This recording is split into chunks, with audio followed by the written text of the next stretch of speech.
Subscribe کیجئے محاسن اسلام YouTube channel کو اور بیل آئیکن پر ضرور کلک کیجئے تاکہ ہر طرح کی اسلامک نئی ویڈیو فوراً آپ تک پہنچے۔ شکریہ، جزاک اللہ۔ بسم اللہ الرحمن الرحیم۔ فضائل عشرہ ذی الحجہ۔ حدیث شریف میں آیا ہے کہ جناب رسول اللہ صلی اللہ علیہ وسلم نے ارشاد فرمایا کہ اللہ کی عبادت کے لیے عشرہ ذی الحجہ سے افضل کوئی زمانہ نہیں۔ اس عشرے میں ایک رات کی عبادت کا ثواب شب قدر کے برابر ہے اور ایک دن کے روزے کا ثواب 1 سال کے روزوں کے برابر ملتا ہے، اور عرفہ کے دن کے روزے کا ثواب 2 سال کے روزوں کے برابر اور 2 سال کے گناہوں کا کفارہ ہے۔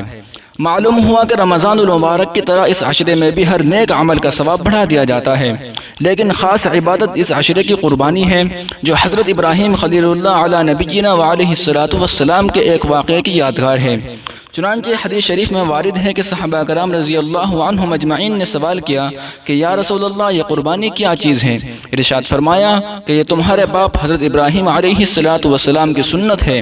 صحابہ کرام رضی اللہ عنہم اجمعین نے دریافت کیا کہ اس میں ہمارے لیے کیا ثواب ہے؟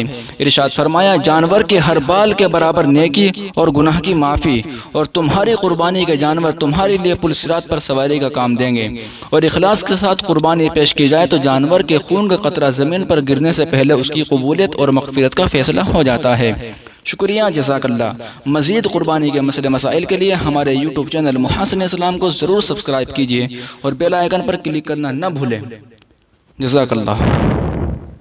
سبسکرائب کیجئے محاسن اسلام یوٹیوب چینل کو اور بیل آئیکن پر ضرور کلک کیجئے تاکہ ہر طرح کی اسلامک نئی ویڈیو فوراً آپ تک پہنچے۔ شکریہ۔